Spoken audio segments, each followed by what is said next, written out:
So there's in this world, no one wants to be in the front row. We started out with 3 rows and people kept adding more and more to the back. So be where you are. I'm so glad you're here today. My name is Catherine Toledano, and I'm the designated minister here at Pilgrim Congregational Church, United Church of Christ. And if you're here for the first time, I hope you feel very welcome. We, a few weeks ago, I'd say a couple months ago, 2 women walked into the church. They had never visited our congregation before. And I think I asked them how they found us, and I think they said they Googled Progressive Church, and we came up first.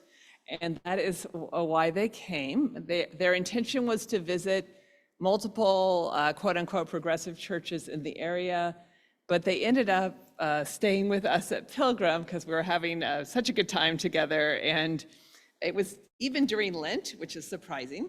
So anyway, as we got to know Devi and Katie more, we realized that Devi had this book that she had written.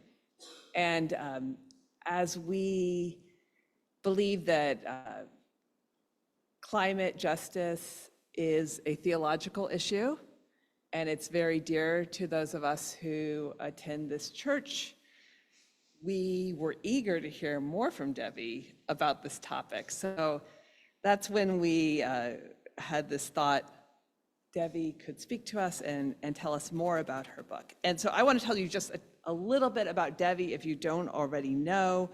She works for the Philadelphia Inquirer at the moment. I got this right? Yes, yes.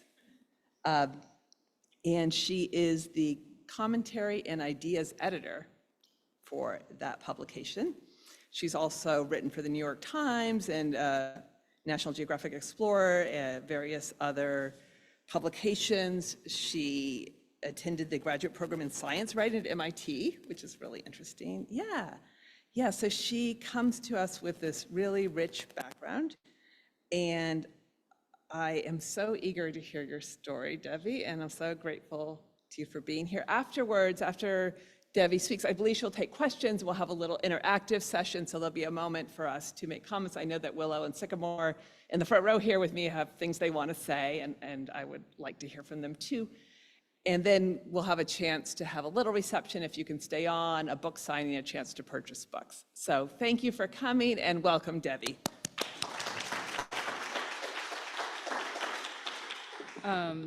Wow, thank you all so much for being here, and to Catherine and Charity and Linda and Gail and every single person who made this visit happen. It's really just such an honor and a gift to be here in front of you all, and I get to look out and see faces of some really good friends that I've made in a really short amount of time in Chattanooga. And I think I could speak for both Katie and myself when I say that we really love it here, and a huge part of that is just how welcoming you all have been as a community. So I won't cry before I get started, but just thank you so much for making this city feel like home. I am so grateful for that, and it's hard to express. But anyway, I'll tell the story of this story, and I hope that some of this might be of use to you all. So 11 years ago today, in fact, I was on Facebook randomly trying to find old photos and realized that I was living in Boston. And what happened during that day was a pretty unfortunate event. It was a marathon bombing. So several bombs went off at the finish line, and the whole city was put on lockdown. So once that lifted, I realized that all I wanted to do was to go outside and just walk and breathe and make eye contact with strangers and hear the sounds of other people. Felt like that would be really healing in this moment of kind of deep fear. And I needed to connect with people and remind myself that not everyone is murderous. So in a fit of inspiration, I cut open a cardboard broccoli box and I wrote "open call for stories" in Sharpie on it. And I wore that cardboard sign around my neck, and I had a big bunch of balloons because I thought people would pay attention to me if I had balloons. And yeah, people stared, and some approached me and they said, "Open call for stories, what does that mean?" "Do you have a story to share?" I asked, "and would it be okay if I made an audio recording?" So once I started listening to strangers in this way, I realized that I really didn't want to stop. and I brought that cardboard sign with me everywhere. That summer, I rode my bicycle for 800 miles down the Mississippi River and brought the sign with me. As an undergraduate, I studied folklore and mythology, so I wanted to listen to any kind of stories that people had to share with me. The farther down the river I rode my bicycle, the more stories I heard specifically about water and climate change in terms of intensifying storms, saltwater encroachment on the land, and people making the decision to leave the places that they had called home for generations in the aftermath of a big storm. So I met a woman named Franny Canetti about 80 miles south of New Orleans. She was 57 years old. When I stopped in front of her office to check on the air in my tires, she invited me to get out of the afternoon sun. She shared her lunch of fried shrimp with me, and in between bites, she told me about Hurricane Isaac the year before, in 2012, which had washed away both her home and her neighborhood. We fight for the protection of our levees, she told me. We fight for our marsh every time we have a hurricane. Despite that, she and her husband moved back to their plot of land in a mobile home just a few months after the storm. I couldn't imagine living anywhere else, she told me. Do you think there will come a time when people can't live here anymore? I asked. I think so. Not in my lifetime, but you'll probably see it. Imagining the road I had been biking on underwater was chilling. 20 miles ahead, I could see where the ocean lapped over the road at high tide. Water on road, an orange sign read. Locals jokingly refer to the endpoint of Louisiana State Highway 23 as the end of the world. What would it mean, I wondered, to put these voices in dialogue with people from other parts of the world? My goal became to listen to stories of water and climate change and to amplify the voices of people who are most impacted.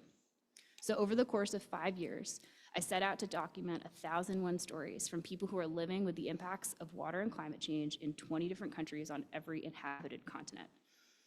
I also set out to address another problem. The language that we use to discuss climate change is often really abstract and inaccessible. We hear about things like feet of sea level rise or degrees of temperature change or parts per million of carbon dioxide in the atmosphere, but what does this really mean for people's everyday lives? I believe that storytelling can help bridge this divide. So one of the first stops on my journey was Tuvalu. Tuvalu is a coral atoll nation in the South Pacific that is on track to become uninhabitable due to both food and water insecurity in our lifetimes. The country is 585 miles south of the equator and home to around 10,000 people. The highest point is only 13 feet above sea level. And when you're coming in from a plane, it's really terrifying. You see that like long line, that's the airplane runway. And so it looks like you're gonna land in the water until the last possible moment and then whoop. And the runway is also kind of a mixed use, like walking track or a place where people hang out at night to catch a breeze. And there's a roving pack of wild dogs and people keep their pigs on the other side. So they walk across to go to the slop. And whenever the planes come in, there's a siren that goes off to tell everybody to get out of the runway, but that's only a couple times a week. It's just to give you a sense of the scale here. And so there used to be a freshwater lens on the island, which means that people could dig a shallow well and have water to drink. But in the last 20 years or so, that water has become both salty and contaminated from sea level rise. People first noticed that something was wrong because taro and pulaka crops, which are these two starchy staples of Tuvaluan cuisine, were rotting in the ground. So a lot has changed in Tuvalu in the last couple of decades. Thatched roofs and freshwater wells are a thing of the past, and those wells are repurposed as trash heaps. All of the water for washing, cooking, and drinking now comes from the rain, and each home has a rainwater tank that's attached to the roof by a gutter. So during periods of drought in Tuvalu, families have to make tough decisions about how to allocate that water. Angelina, a mother of 3 from Funafuti, was honest with me about the impacts. If there's no water, we worry a lot, she said. And Angie's at the far right there. During a recent drought, her middle daughter, Siulai, was only a few months old. Angelina told me that she, her husband, and oldest daughter could all swim in the sea to wash themselves and their clothes. We only saved water to drink and cook, she said. But what about her baby? The newborn skin was just too delicate, and if she went in the salt water, she would get a horrible rash. How can a mother decide between having water to drink and water to bathe her child? These are questions that climate change is forcing us to deal with right now. The stories I heard about water and climate change in Tuvalu also had this sharp division across generational lines. So Tuvaluans my age, like Angelina, told me that they don't see their future on the islands, and they're applying for visas to live in other places like New Zealand. Older Tuvaluans see climate change as an act of God and told me that they couldn't imagine living anywhere else. They didn't want to leave the bones of their ancestors, which are buried in the front yard. So my time in Tuvalu showed me how climate change exacerbates both food and water insecurity, and that insecurity can drive migration. This was echoed in other places.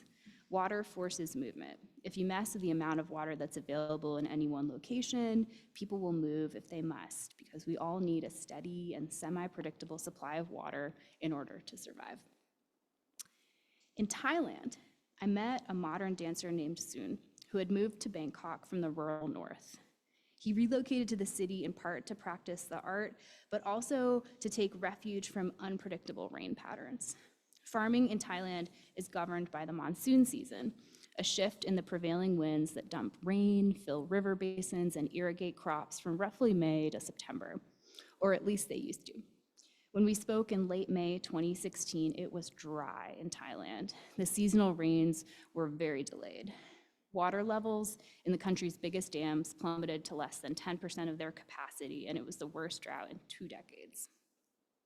Soon told me that the balance of the weather is changing. The people who used to be farmers have come to Bangkok because they want money and they want to work, Soon said, but there's no more work because of the weather. Migration to the city, in other words, is hastened by the rain. I also heard stories about climate-driven food and water insecurity in the Canadian Arctic. Igloolik, Nunavut is 1,400 miles south of the North Pole, and about 1,700 people live there. I met a woman named Marie Airut, who's 71 years old and lives by the water. We spoke in her living room over cups of black tea. She told me that her husband died recently, but when he was alive, they went hunting together in every season. It was their main and most reliable source of food. She told me that she wouldn't tell me anything she didn't know, just the things that she'd seen. In the 1970s and 80s, the seal holes would open in late June, an ideal time for hunting baby seals. But now if I try to go out hunting at the end of June, the holes are very big and the ice is really thin, she said. The ice is just melting too fast. And it doesn't melt from the top, but from the bottom. A few years ago, Marie said she went seal hunting by boat and brought the animal onto the land so that she could share that fresh meal with her family, but there was something wrong with the skin. It looked really old and was easy to break. She told me she blames this on increasingly warming water temperatures. When the water is warmer, the animals change their movement too. Igloolik has always been known for its walrus hunting, but in recent years, hunters have had trouble reaching them. I don't think I can reach them anymore unless you have 70 gallons of gas, Marie said. They are that far now because the ice is melting so fast. It used to take us half a day to find walrus in the summer, but now if I go out with my boys, it would probably take us 2 days to get some walrus meat for the winter. And her family used to make fermented walrus every year, but now she told her sons they couldn't go. They're just too far away. The reality of climate change is all too often experienced an acute lack of food or water, or an overabundance of water that threatens entire ecosystems and livelihoods. Food and water insecurity, I learned, threaten the very basis of the places that we're able to call home. And without a viable source of those 2 key things, it's difficult to continue to live. Climate change, as we talked about a little bit at the top of this session with Catherine, is also an environmental justice issue. Typically, people who are most impacted by the problem are also those who have contributed to it the least. I really believe that any solutions that don't prioritize the voices of people living with the impacts of climate change right now, the majority of whom are people of color and those living in the global south, those solutions would just perpetuate the inequality that brought us to this point of climate crisis in the first place. So it might sound strange to think of listening as a climate solution, but I really believe there's something important there. Storytelling then can be an intervention into climate silence, an invitation to use this really ancient human technology of connecting through language and narrative to counteract inaction. It's also a way to get these voices into powerful rooms. So I know that each of us in this room here is at the beginning of a journey, and I don't know what your path is going to look like. I wish I had easy answers for how we might be able to think about climate change in our lifetimes. And it's one of those things that might only make sense looking in reverse, and that's okay. But if I were to have just a few takeaways for you from my story, it would be this. The first is, in a crisis, get creative. We all know that climate change is one of the biggest challenges of our time, and yes, that can feel a little bit scary, but it's also an opportunity to get outside of our comfort zone and to learn as much as we can, and also to be a part of building solutions with others. The second thing, follow your passion. It's okay if you don't know entirely what you're doing when you get started. I rarely know what I'm doing. But as long as you wake up each day excited to do the work that you've set out for yourself and tackling a big problem, then I really believe you're on the right path. Sometimes it's hard to figure that part out alone too, and that's where community comes in. If you're not sure what you're good at, ask others to reflect that beauty back to you. Give yourself permission to play, and the rest will fall into place. The third is that sometimes hope and solutions can be found in the most unexpected places. I found that through listening to strangers and riding my bicycle and occasionally doing handstands in random places, but your path doesn't have to look like that. I really believe that hope is just paying close attention to our surroundings and learning to lean into those big questions when we might not know the answers.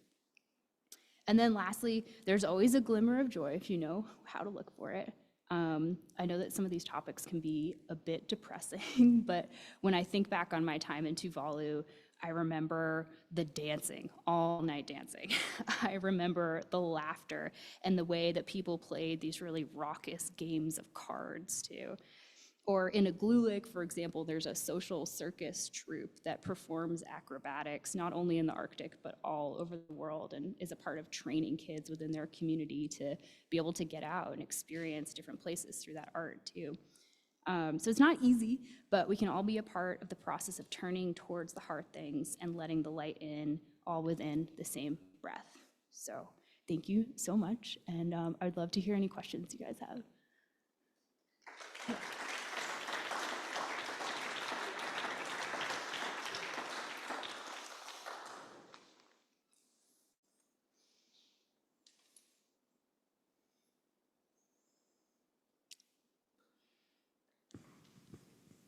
Do you have questions?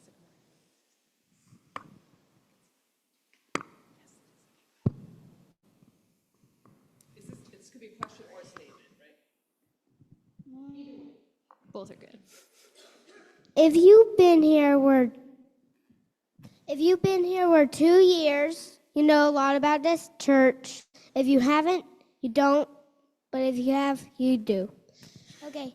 The reason why we're on this earth is because the environment is because of the air, the breathing, and the trees are for the water, rain, or clouds, or for the environment of going and places. Do you have a question? A statement. Okay. Does anyone have a question? I'll come back to you, Willow. You might do a closing statement for us. Okay. Charlie.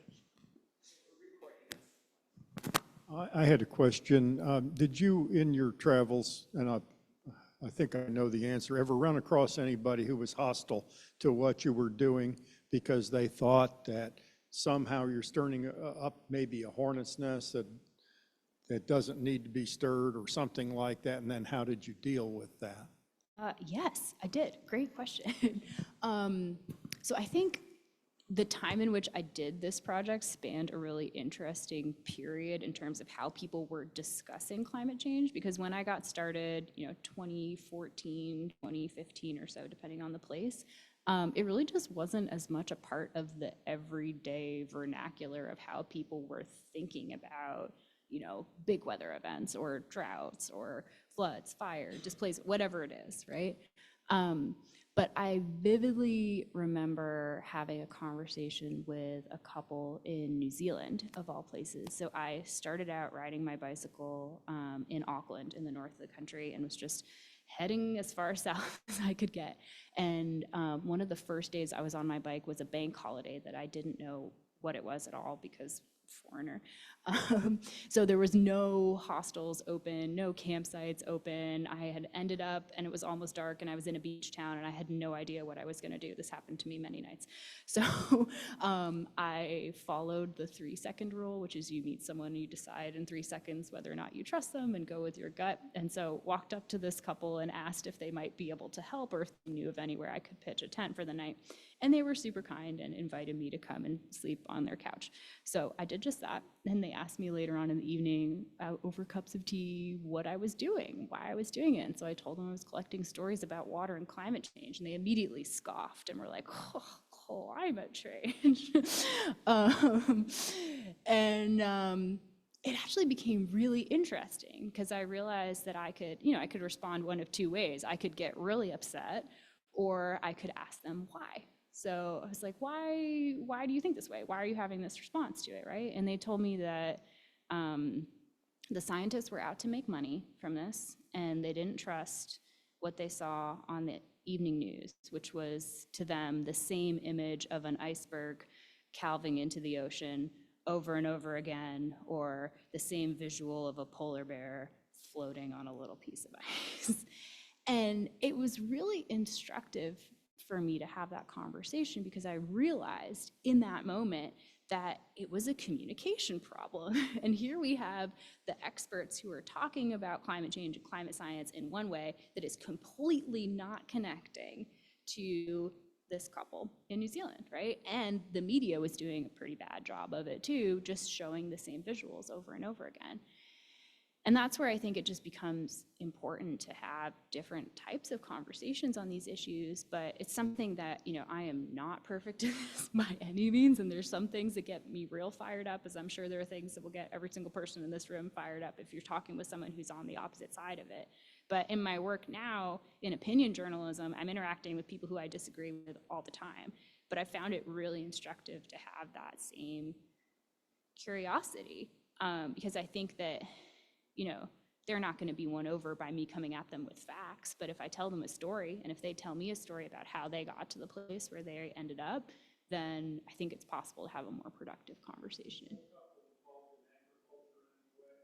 I don't think so, no. But there were folks who were involved with agriculture who had a similar response.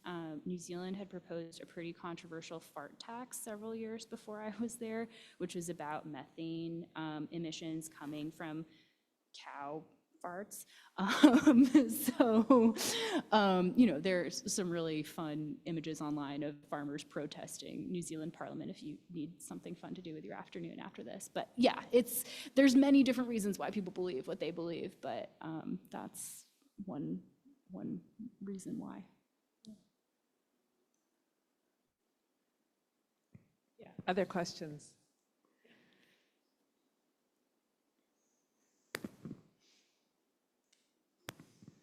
Do you stay in contact with some of the people that you met, and do you have any interest in possibly revisiting them in 10 years to see if things progressed and, how they've been predicted? Or Yeah, I do. So Angelina, we still message each other online all the time.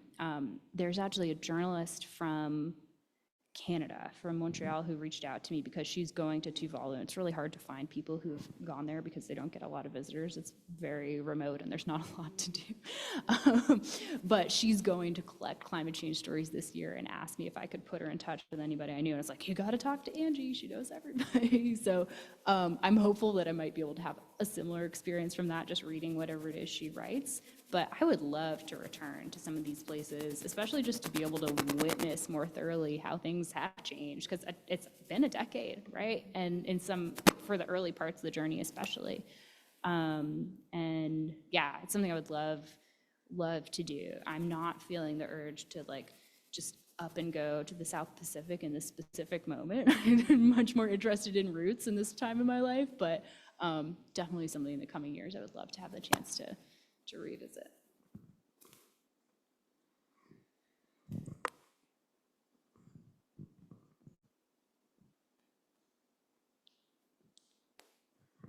What would you recommend that we do to help reduce our impact on climate change? What are your top couple suggestions? Ooh, okay. There's all sorts of things. I think that, and interestingly, my thoughts on this have changed over time too. So if you read the book, there's a whole part where I decided to try to stop flying to reduce my environmental footprint. And I hitched a ride on a sailboat and also rode on 2 cargo ships going across the Tasman Sea, which was a wild experience. Also very impractical in terms of a way of getting around. But I think at that point in my journey, personally, I felt like it was my individual responsibility to reduce my own impact on the planet. And I think that that's still an important way of thinking, right? I look at big activists right now like Greta Thunberg who are doing that, like will only travel by train, right? Which is kind of limiting her for the most part to Europe or when she takes a boat to this part of the world. But I think that where I kind of landed now is like, I need to live my life. And there are ways, like I drive a car and there will be emissions. And it seems like the more productive way of thinking about it is to take a little bit of the responsibility off of my own person individually and think instead systemically. And so what are the ways that we can get our elected leaders thinking about this? How can we go after fossil fuel companies? Because that's where the big transitions need to be happening. So I think that the best advice I would have is to, think about what that mix might look like in your own life, because it's different for every single person. I'm not going to stand up here and be like, don't eat meat, don't drive a car, don't ever get on a plane, right? But in the same breath, like maybe there are some things within that you feel compelled and drawn to take on. But then I think we're even more productive and powerful when we think about what our own gifts are, but how we can come together as a community to use that to leverage change more systemically. So I don't have one single productive answer, but if you are interested in answers or in people who are thinking more on the solution side, there's a really beautiful website and book that goes along with it, but the website's pretty great on its own too, called Project Drawdown. I think it might be the other way around, Drawdown Project, but there's a whole bunch of different climate solutions that they're looking at, everything ranging from things you can do as an individual to like big geoengineering stuff, which is a little scary, but also fascinating. So I would definitely encourage, if you're thinking about things you can do is to do some more research on that end, because there are some folks who are way smarter than me who have thought about it in a lot more organized of a fashion. Yeah. Other questions here? Did you have one over here?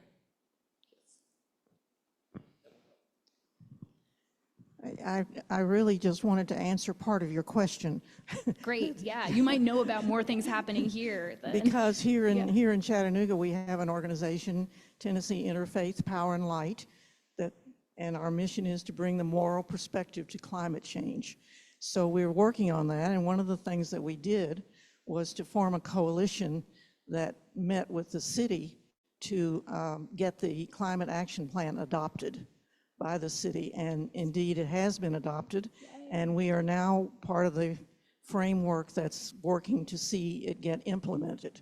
So that's a real action that can be taken locally to get people going. And then we watch the legislation as well, and the International Interfaith Power and Light nationally also holds a conference in Washington, D.C. every year, and they go and visit with the legislators to try and get national legislation on climate change. Well, that's great. What's your name? What's your name? My name's Sandy Kurtz. Sandy Kurtz. And we Okay, have everybody go talk Karina's to here Sandy and- after and this, Bruce over because she here. knows what's going on, and get plugged into what's happening in Chattanooga locally. Tennessee Interfaith Power and Light. Because that's the way to do There's it. I left a few brochures out in the. Wonderful. And we can use some partners, and Pilgrim Congregational Church would be a likely partner for us. So see me after. I will, and I was going to ask about that because I know some of our members have brought up involvement with y'all, so we'll talk about how we can be more supportive. That's awesome. Yay. Just like Sandy said, there's a lot of different aspects to the climate action plan. So some of it's water, some of it's transportation, some of it's other segments. So there's a lot of ways that without being overwhelmed, you can kind of take one step in the right direction in one of those categories, and it will make a difference one step at a time. Definitely. I did have a question. Sure, yeah. You ran into somebody who was adversarial, Yes. and it was happenstance. And I wondered, was there one of the stories that you ran into somebody who maybe they didn't realize they were experiencing some of the climate change impact, but when they talked to you, they sort of put two and two together and said, yeah, it's really not the way it used to be, or I'm having this kind of, negative thing happen, and maybe finding out about it for all intents and purposes for the first time. Was there, ignorance out there among somebody who was being impacted? Or is this just common knowledge throughout your travel? Yeah, it really depended on the place. I'm having a vague memory right now, and I would have to go back into my very deep archival notes to find the specific name and person. But whenever I think about this, it's not so much ignorance as it is gaps in science education, right? And so it's not that people don't know what's happening. It's maybe just it hasn't been explained to them in that way. But I think that people are very firmly experts in their own lived experience. And so I remember, I think it was in Fiji, I was talking with a man who has played rugby on the same beach his whole life and has seen the ways that that coastline has just slightly changed, whether that's from erosion over time. And he was talking about some of the bigger weather events as well, in just this like in-depth, felt, embodied way, right? And so it took some kind of coaxing and thinking about how to creatively have that conversation across the lines of cultural difference and also just the like different understandings of what climate change is. But there were many, many times that happened. But again, I would say that the ways that we're discussing these issues are so different now than they were a decade ago even, and I'm imagining it'll be way more common knowledge in the future, right?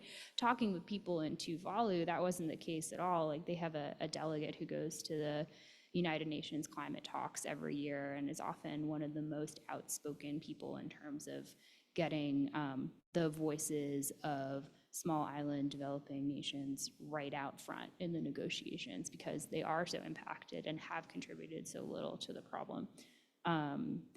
But anyway, this is all to say that, yeah, it becomes a language problem, which is solvable, right?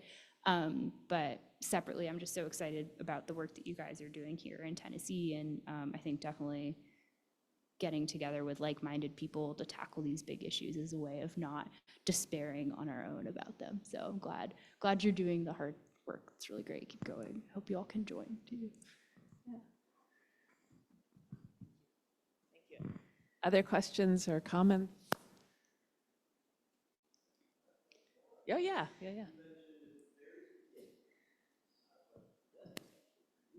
Oh, good. So you mentioned that there was sort of a theological aspect of this that you're particularly interested in, and I was wondering if you could expound upon that. Well, I think it's a matter of believing that the earth is God's creation for us to enjoy, but also take care of, and that we haven't been doing a particularly good job of taking care of it lately, according to the science and the evidence that we see in the stories. So how we can do better, really, as a community. Greg, and then you had one too. Okay, I'll put Greg first. I would even add to that because it feels like because we've not been taking care of the world the way we should, there's a real justice issue, that there are people who's experiencing these climate changes who have no ability to do much about them, whereas where many of us who have assets or abilities to make change, we're doing things like we'll put solar panels on our house and we'll make sure that we're fine, but we don't want to address the needs that are happening to people. And I think that's a theological issue. We have to address the justice of it all. Yeah, yes, and that was well brought out with Devi's stories, that the impacts are felt more in communities that have less power in this world.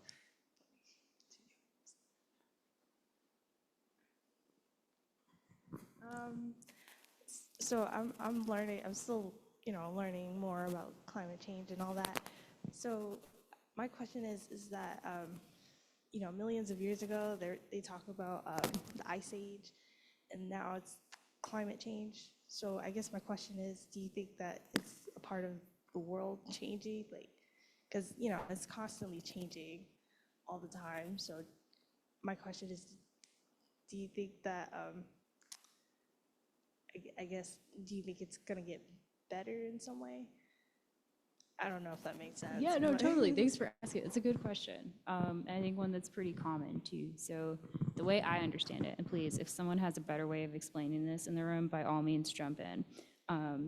But there's, a kind of natural periodicity over time where the planet will fluctuate in terms of average temperatures, but then what has happened in the last, 50, 60, 70 years is that it's completely out of whack, right? So we're removing ourselves because of all of the carbon dioxide that we're putting into the atmosphere from things like burning fossil fuels, heavy industry, methane from cows, right? Converting land that used to be trees in the Amazon into intensive agriculture to raise more beef, to feed the international, desire to have more meat, and just the number of people that there are on the earth, right?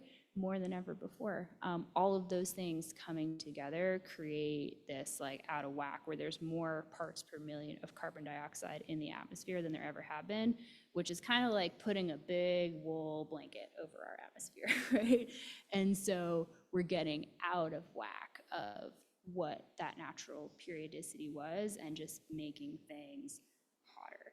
And so and that isn't experienced uniformly, like some places, I think about where my family is in Vermont, right? They had like an exceptionally snowy April, which is a little bit weird, and then not a lot of precipitation before that. It's just the balance of things is sort of a bit off. But does anybody else have a better way of explaining it? Because it's complicated and also something that we can have like more metaphors about and fewer, sometimes better in terms of getting us thinking about it. Yeah. Please, thank goodness there's a teacher in the room. And the earth will survive. It's human society that's not going to survive. I mean, that's the big picture. Thank just you. In a Yeah, nutshell. that's an important piece of it for The sure. earth's going to be fine. Yeah. That's very interesting. Yeah, because I think a lot of us have that question, is this within the bounds of a natural cycle? Not that Right. expecting you, Devi, to have the answer to that. Right, Or not, or, I know there was a question over here. Sorry to switch gears there for a second. All good. You've been all over the world and you have had so many experiences, probably way too many to remember, but what is maybe the experience that sticks out in your head, and out of all your travels and things that you've done, what is the maybe number one takeaway that you hold dear to yourself?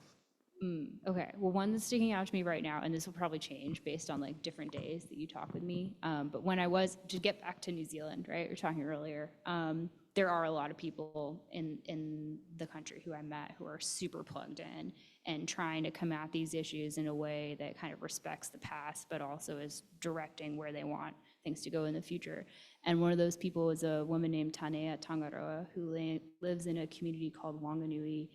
She's Maori, which is the indigenous group in the islands, and lives in a part of town where it's predominantly Maori, but also there was an unlined landfill that started, I think, in the 1950s or 60s and was just leaching toxins into the community, and that landfill was put on top of a wetland. And so she, recognizing this, the landfill was eventually decommissioned, but was kind of a bit of a wasteland, right? And she decided to, sort of as a one-woman effort at first, start to plant native plants on top of that. And over the course of decades, saw that year by year there were more birds returning to the landscape, right? And that she could make a difference, not only by what she was doing, but she started partnering with like kind of a pre-K and then a group of slightly older kids in the community too, to teach them all the names for the different plants and animals that were coming back into this place. And I love that story so much because I think it shows like what one person working within their community can do to make a really big difference. And I would like to think that that type of like kind of small scale environmental education can have a really big impact, because those kids will probably grow up and have so much of a closer relationship with nature and the outdoors, and ideally want to do similar types of conservation work because of that. So that's one thing that when I think back on that story, it makes me smile. But also hearing those kinds of things is what kept me going, because people really are taking the time to, you know, identify what it is that they love most about the places they call home, and then work really hard to preserve that for the future. Yeah.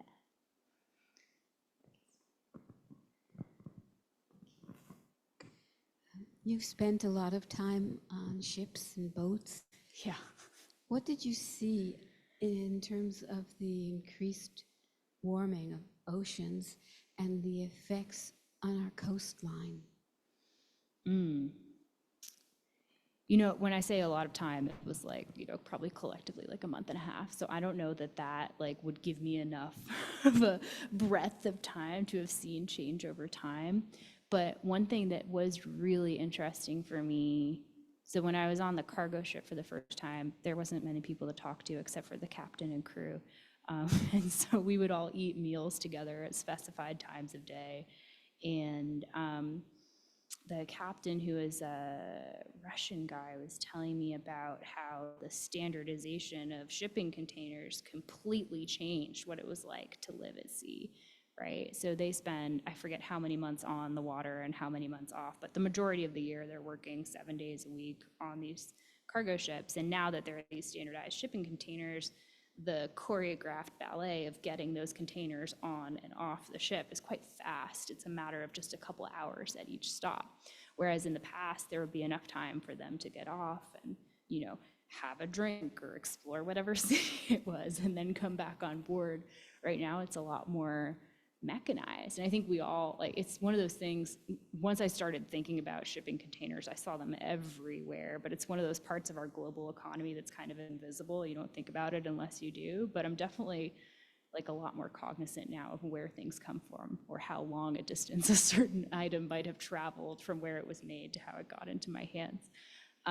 It's hard to untangle oneself from that, but these ships are massive. It's like being on a dinosaur, but one of my favorite stories, and this has nothing to do with climate change, but if you'll allow me a minute to talk about it, was when I was on a sailboat. So I hitched a ride on 2 sailboats. I was trying to get from Australia to anywhere that wasn't back to New Zealand by boat, and eventually had to give up and go back to New Zealand, which is a different story. But the second of 2 small kind of sailing vessels that I hitched a ride on was a catamaran. There was a really gruff captain who would jam every night at sunset with the galley chef, and then another guy who would just keep watch during the day, and they brought me on as their night watch. And so from, you know, I forget what it was, maybe like 1 to 5 or 6 a.m. each day, I would just be scanning the horizon to make sure that no big cargo ships got in our line of where we were going. And then also the boat was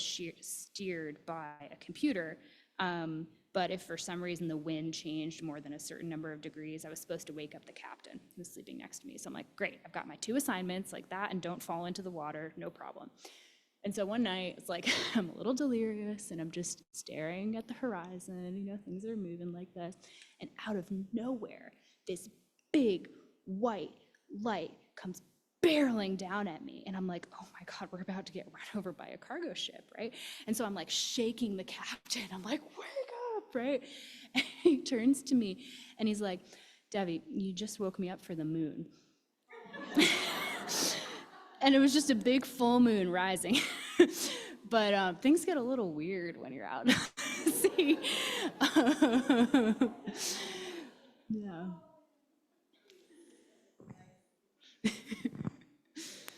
Do you have a follow-up? I want to ask one while I'm holding the mic, and then I'll bring it over to you, Trump. Yeah. Where do you think you got your sense of adventure like this? My mother, yeah. Okay. Yeah, my mom was professional high altitude mountaineer in the Himalayas and a single mom when I was a kid. So I would hang out with my grandparents while she was off climbing without supplemental oxygen on Everest and K2 and Gasherbrum 2 and Kanchenjunga. She led all male expeditions and is like way fiercer than I'll ever be. Like almost got, died from being buried in an avalanche and had to create a little pocket of air for herself. And like, I was like 3. So I think at first, there was a time in my childhood where, we all kind of resent our parents a little bit. And I was like, you left me. But then I came around to some gratitude for that because she gave me this role model of what it looked like to kind of exist in the world as a woman and be, a little bit fearless and just do the thing that you wanted to do or you felt compelled to do and not let what anybody said about that stop you. And so anyway, that's my mom. She's great. I love That's her. fascinating. I just had a comment about this fellow's request about amplifying the theological import of climate change. It's actually, I guess, God's first commandment. And it gave me an opportunity to talk to a very conservative evangelical, conservative politically, a Rush Limbaugh listener, that kind of thing. And he understood climate change in that and changed his mind about it, that it's God's first commandment to take care of this world. And you don't have an option there if you're a Christian. And big things can happen when we have those types of conversations with one another too, right? It's great. Yeah. Uh-oh.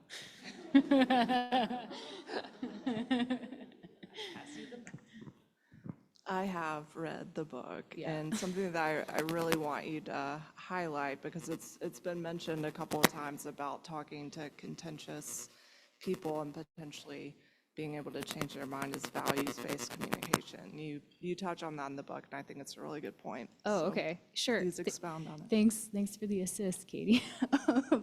So, okay, one of the really interesting things I learned in doing more research on this topic and interviewing some people at the Yale program on climate change communications is that the world, or our country specifically, is not neatly divided into climate change believers and climate change deniers.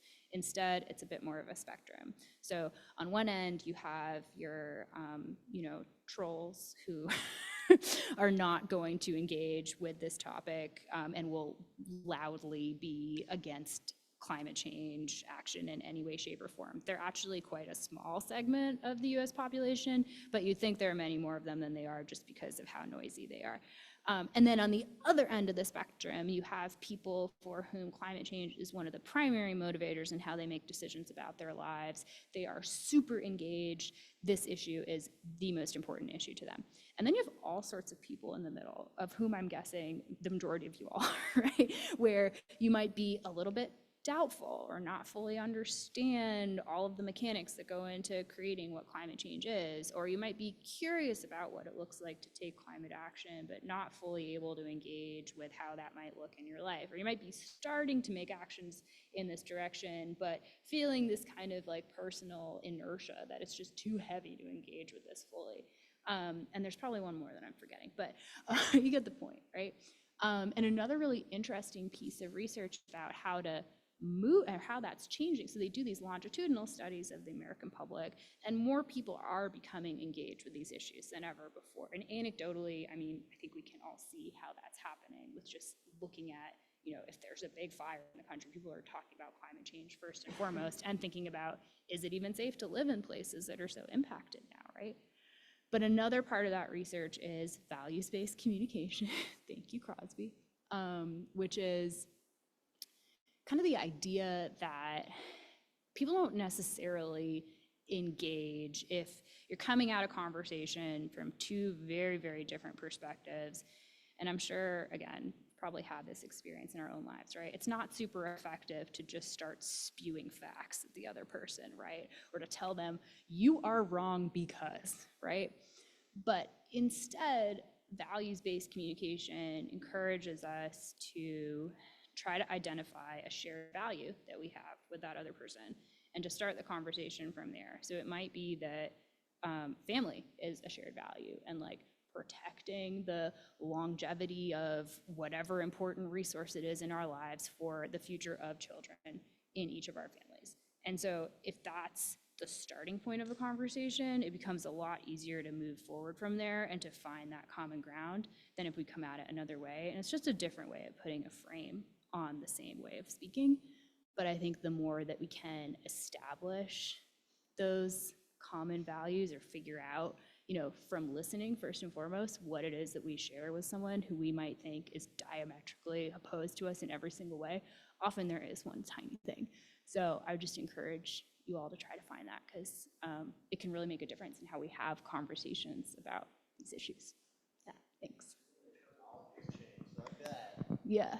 Because you were down there around 2015, right? So you were probably talking about global warming more than climate change. No, still climate change. I have the receipts. My sign said climate change. So you don't hear the term global warming as much anymore. Right. It goes back to your statement on communication, where it's hard. I mean, like if I was going to something that's abstract but not, but if I was going to say this phone is going to drop, if I, you know, people, what causes that? Gravity. It's not hard for people to understand that. I mean, the most abstract thing is religion, but climate change is closer to that than being able to understand gravity, because it's just a slow process that is not that easy to see day to day. I know. One of the main architects of the Paris Accord, which was the bodies from, basically leaders from around the world meet at these UN climate conferences every year that have been happening every year that I've been alive on this planet. They've really not done a whole lot, but that's a separate conversation. But one of the key architects of the Paris Accord is this woman, Christiana Figueres. And she once said that if you could just paint every molecule of carbon dioxide in the atmosphere a bright color such that people could see it, then it would be so much easier to get action on these issues, because it's this slow, almost invisible agent of change within our lives that, yeah, it's really hard to find ways to discuss it, because it's, you know, impacting the present now, but then there's all these projected impacts in the future too. So it's a slow moving crisis for sure. But I think even because of that, that's what makes it so important for us to find different ways of talking about it, that not just icebergs and polar bears, but is people's lives right now, people's lives in Tennessee, all over the world, right? And finding those common threads between it. Yeah, good point. Yeah, and I would add also that I've been told or chastised, I would even say, to not say climate change, but to say climate crisis. So, you know, I guess it keeps changing. Yeah. How would you say that we could support large businesses or corporations to help this movement? Because as individuals, we struggle to put a dent. And from my understanding, it comes from these large organizations. I mean, there's all sorts of different theories about how best to do that, and I don't know that I know specifically what's best, but I think in general, getting together with other people and trying to make as much noise about it as possible generally helps. When I think about things like the renewable energy transition and where that's at, when it's possible to make a good business case for a change, people might be a lot more on board with that than otherwise. And so sometimes it's just finding a way to speak the language of the values that that corporation might hold, or that individual who's trying to make a change in their lives might hold. So I don't know if that's the most satisfying answer, but that's what I think, at least. It's a hard one, isn't it? It is. I think let's just do like one more question or comment, and then I know that there's a few folks that would like to speak, but I know that Devi will be here after for a little bit.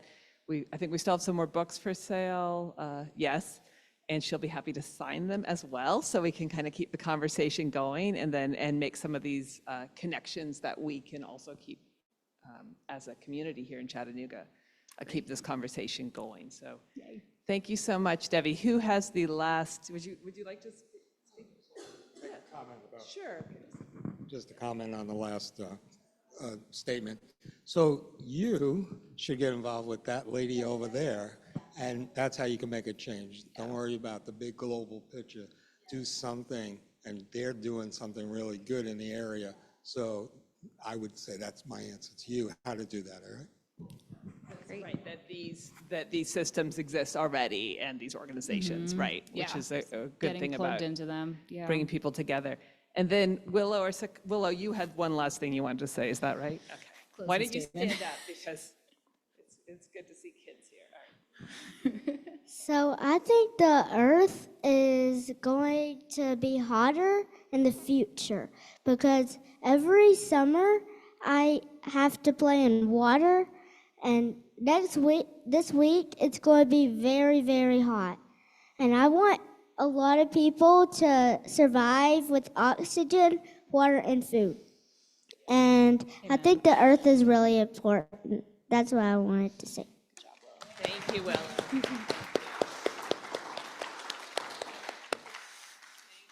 And thank you, Debbie. Thank you all so much for coming. It's really fun. Yeah, thanks.